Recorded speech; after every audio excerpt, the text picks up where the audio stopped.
जय जोहार, जय छत्तीसगढ़ संगवारी हो। छत्तीसगढ़ महतारी लोक कला संस्था ग्राम धीरी भाठा आप मन के बीच चैत कुमार नवरात्रि पर्व माँ माता रानी के सुंदर भजन पारंपरिक पचरा गीत में आप मन के बीच प्रस्तुत करे बर जात है सुश्री संतोषी नेताम के सुमधुर आवाज में।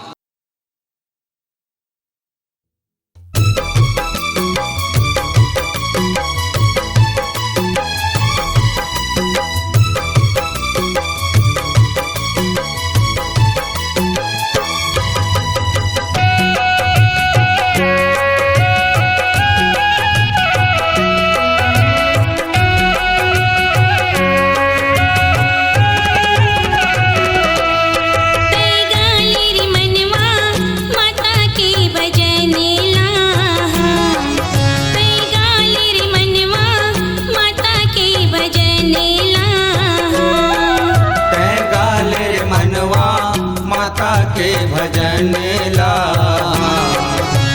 गाल रे मनवा माता के भजनेला माता के भजनेला ते गाल रे मनवा माता के भजनेला ते गाल रे मनवा माता के भजनेला ते गाल रे मनवा माता के भजनेला गाल रे मनवा माता के भजनेला।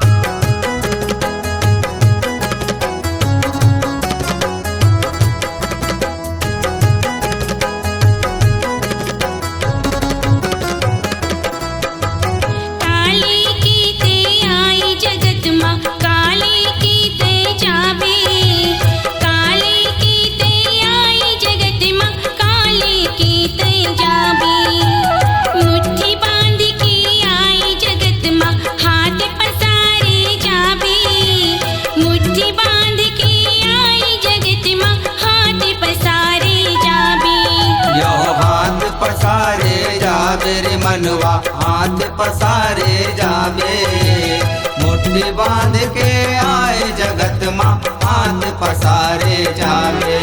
यह माता के भजनेला ते गाल रे मनवा माता के भजनेला ते गाल रे मनवा माता के भजनेला ते गाल रे मनवा माता के भजनेला गाल रे मनवा माता के भजनेला।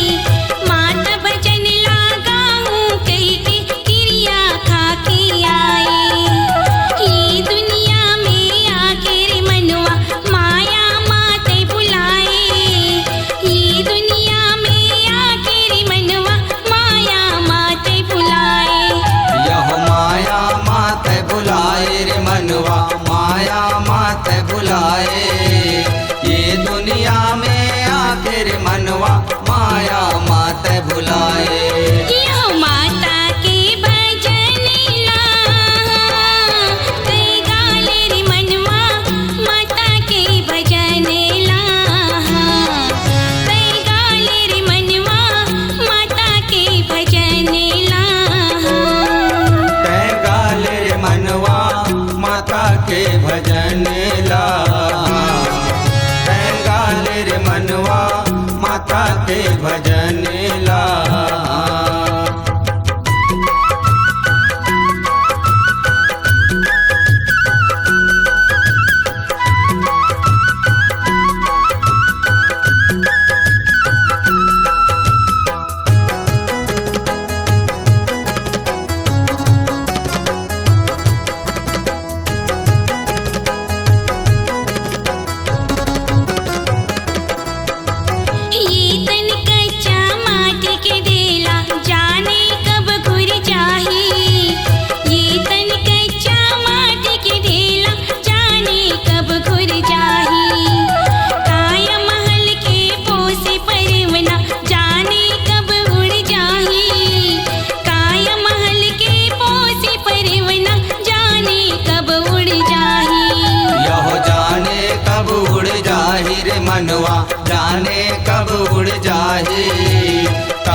भजन ला।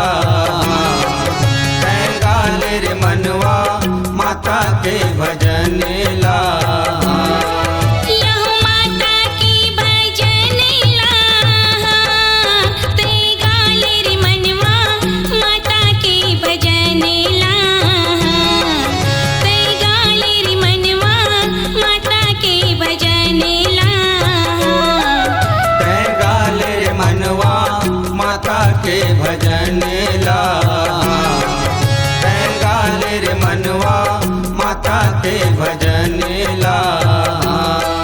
ते गाल रे मनवा माता के भजन ला, ते गाल रे मनवा माता के भजन ला। गाल रे मनवा माता के भजन ला। गाल रे मनवा माता के भजन ला।